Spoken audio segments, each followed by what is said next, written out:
Welcome back to Stars and Stories, where we sift through the glitz, the scandals, and the stories too wild to ignore. I'm your host, Cutie, and today we're diving into a saga that mixes celebrity downfall, courtroom drama, and political whispers all in one. Diddy, the defamation lawsuit for $100 million. We have it right here in black and white. Let's get into it. On August 11th, 2025, Diddy filed a lawsuit, an amended complaint against three defendants. The first defendant, this man, Courtney Burgess. Diddy alleges that Courtney Burgess claimed that he was this industry man. He was big in the music industry. He was contacted by people that know Kim Porter, and that these people wanted to give Mr. Burgess a memoir of Kim Porter, as well as videos that depicted bad stuff that Diddy was allegedly doing with minors and other celebrities. Sean Diddy Combs is back in the headlines, but not for music, not for business, and definitely not for philanthropy. This time, he's filing a lawsuit, demanding a jaw-dropping $100 million in damages. Some say it's about clearing his name. Others believe it's about clawing back the fortune he's burned through. Either way, the story has everyone asking the same question.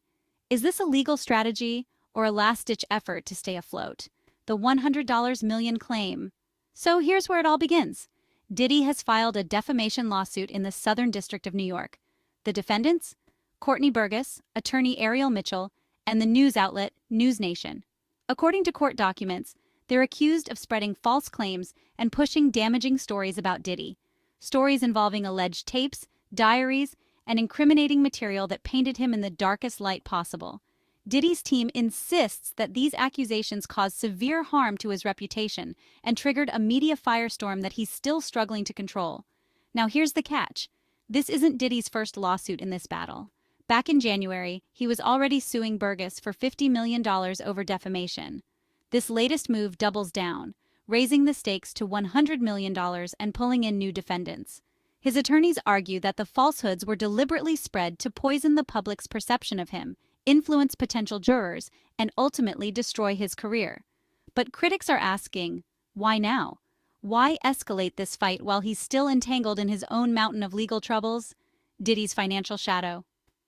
Let's talk money, because this lawsuit isn't happening in a vacuum. There are whispers across the industry that Diddy's empire is crumbling. Assets frozen, business ventures stalled, and legal fees stacking sky high.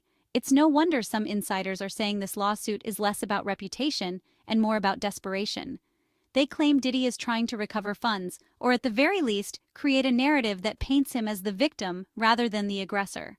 And if you've been watching closely, you've noticed the PR blitz. Lawyers making statements, interviews popping up, and carefully crafted messaging aimed at softening the public's perception. The speculation doesn't stop there. Some say Diddy may even be angling for political mercy, with rumors swirling that he's hoping to secure a pardon down the road.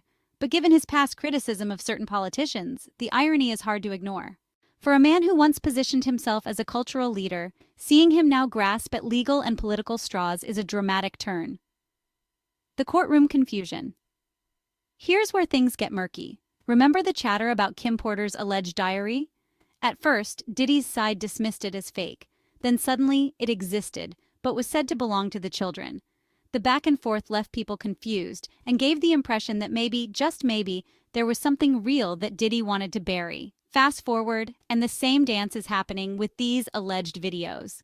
One moment, they don't exist. The next, they do, but are dismissed as fabricated. It's a dizzying cycle that raises more questions than answers. And let's not forget the public spats between his team and the press. While his attorneys frame outlets like News Nation as reckless amplifiers of lies, critics argue that Diddy's reputation was already heavily damaged long before these stories gained traction. From past allegations to leaked footage, the image of Diddy as an untouchable mogul has been shattered piece by piece.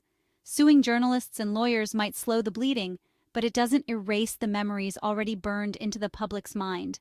What's really at stake? So what's the bigger picture here?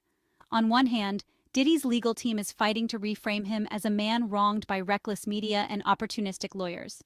On the other, The public sees a star once on top of the world, now scrambling to defend what's left of his legacy. And the stakes couldn't be higher. Without a clear win in court, his empire may continue to erode. But even with a win, can a lawsuit truly restore public trust once it's been shattered? At the core, this isn't just about money. It's about control. Control over narrative, image, and influence. For decades, Diddy controlled the story around his brand. Now the story is being written by others, and he's doing everything in his power to wrestle it back. So where does this leave us? Is Diddy genuinely a man wronged, fighting to reclaim his reputation? Or is this a billionaire-turned-defendant using lawsuits as lifelines to keep his name and fortune afloat? Only time and the courts will answer that. But one thing is certain, this battle is far from over, and the fallout could reshape not just Diddy's career, but the way celebrity power, money, and accountability collide in the public eye. That's it for today's episode of Stars and Stories. I'm Langat, your host, and I'll be watching this saga unfold right along with you. Until next time, keep your tea hot and your mind sharp.